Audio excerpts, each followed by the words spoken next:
Nearly 10 minutes to 11 o'clock on this Friday morning, and the chili eating competitions have got underway, at least the heats, pun intended, of those competitions have got underway in various parts of New Zealand.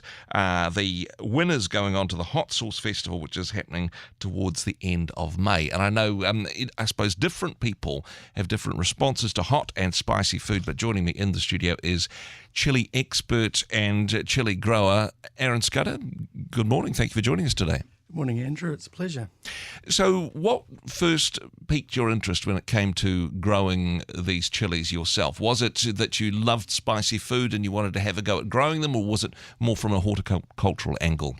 Well, first of all, I found about the health benefits of chilies and decided they're pretty exciting, as well as the fact that I've got a small area to grow, so they're a small plant. Yeah, and produce a good harvest, and certainly pack a punch when you add them to your food. That's correct. So the health benefit side of things. Now, this may be news to a bunch of people. Some like spicier food than others, but for you, it was saying, hey, actually, this is something which is going to have a positive health benefit on me. What do we know? What's the science on the health benefits of chilies, Aaron?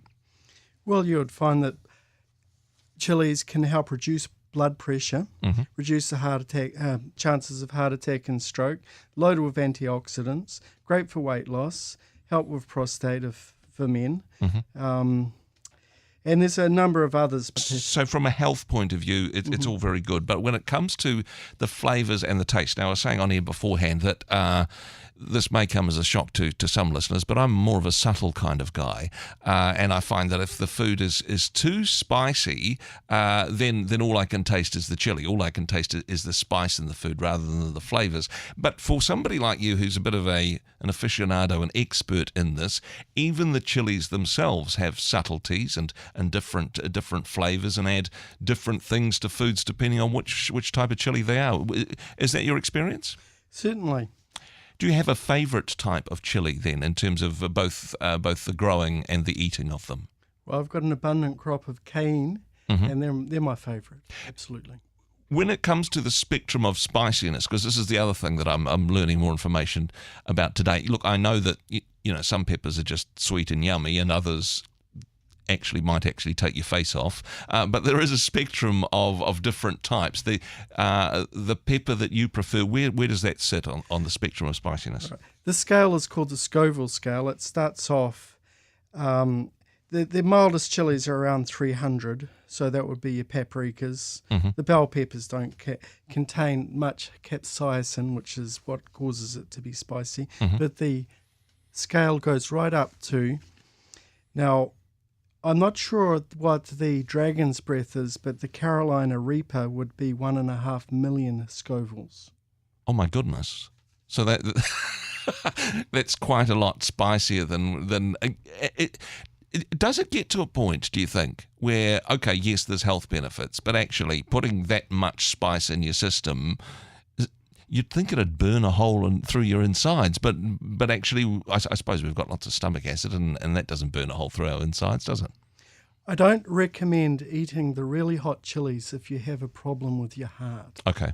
Yeah, maybe a little bit too stressful. Yes. Do you find when you eat chilies that this is almost like a cumulative effect, that as you've eaten different types of chilies that you almost acclimatise to them, you've got used to them, and you can go for warmer? I mean, what's your own experience on this, Aaron?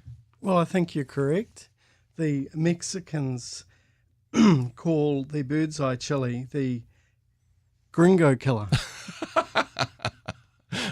Yeah, that kind of makes sense. I've heard of the ghost pepper. This is apparently a very, very spicy one as well. Have you tried the ghost pepper? Is that one that you've tried, Aaron? Certainly, I'm growing them. The other name for them is Bahut Jolakia, and that's 1 million Scovilles. Oh my goodness, that is very hot. I mean, not quite as hot as the one that you talked about beforehand, but that's very, very hot and spicy indeed. So you say they don't take much room to grow. Relatively easy to grow peppers, is it?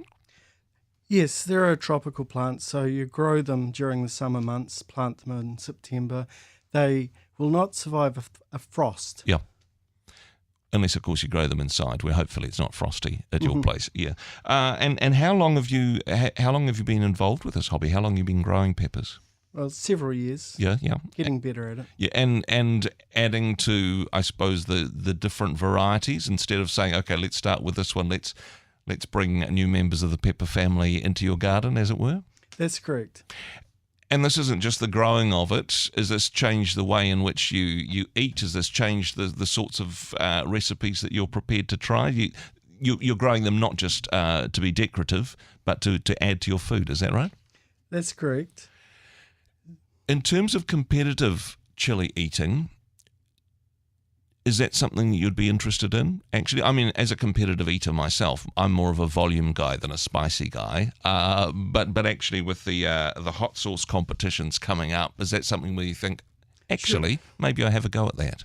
Yeah, I'd give that a go. Yeah, no, it sounds like a lot of fun. Any advice that you would give to people? Now, I was talking to Diane beforehand. She's the sort of person that goes into an Indian restaurant and says, I'll have mild butter chicken. Thanks, which I'm thinking, so why are you in an Indian restaurant? But any advice that you would give to people who are perhaps towards her end of the spectrum, who are saying, hey, actually, spicy food isn't really my thing, what would you say to encourage people to perhaps head into the hotter end of the spectrum when it comes to peppers? Aaron? We'll start off with the sweet chilies, paprikas, and move your way up to jalapeno, which is quite tasty. Yeah. But that's not going to be harmful in terms of its spiciness. Mm-hmm. I mean, jalapenos, some people would say, hey, it is actually quite spicy, but I understand that in terms of the spectrum that you've been talking about, that's still one of the mild ones, isn't it? 1/10 of the strength of cane. Wow.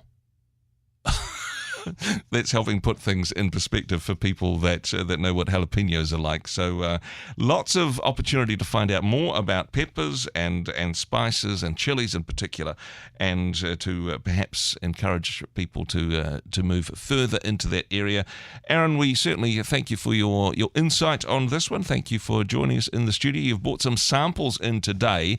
Tell us about what we've got there, and because these are different type of peppers. They're relatively small compared to the big capsicums we see in our supermarkets, but I imagine they pack quite a punch. Is that right? Right. I brought in a Carolina Reaper for you to munch on while we're... That's the millionth one, is it? The Carolina 1.5. Okay, no, I think I will give it. It looks so small and delicate, but actually that is one of the take your face off type ones. Yes. And what else do we have here, Aaron? Well, here's a Trinidad Scorpion. I've been munching on this one. Trinidad Scorpion. That doesn't sound tasty, but it does look quite nice. Oh, it's very tasty. It's a fruity flavour. Okay, fruity, but still hot. Spicy. Where does that sit on the spectrum? The Scorpion. 1 million to 1.4 million. Okay, that does that does sound quite spicy. What about the little one there? I mean, sometimes the smaller ones have got they are small, but they've got quite a kick to them. What about that one, Aaron? Well, this is a bird's eye pepper. It's used in Cambodian and Thai, Vietnamese cooking, and it is 100,000 Scoville, so pretty hot. It is, yeah. I mean, it's reasonably hot, and perhaps not compared to the Reaper or the Scorpion, but the names say that one. And you got one final one there that looks like, well, in my mind, it looks like the traditional chili. But what's the sample you've got there? Well, that's a cayenne. Yes, yeah. So that's your personal favourite on that one, and perhaps what we'd normally think of when we think of what a chili would look like. We certainly thank you for bringing in the samples and for being part of the program today. All the best with it, Aaron. Thank you. Thank you, Andrew.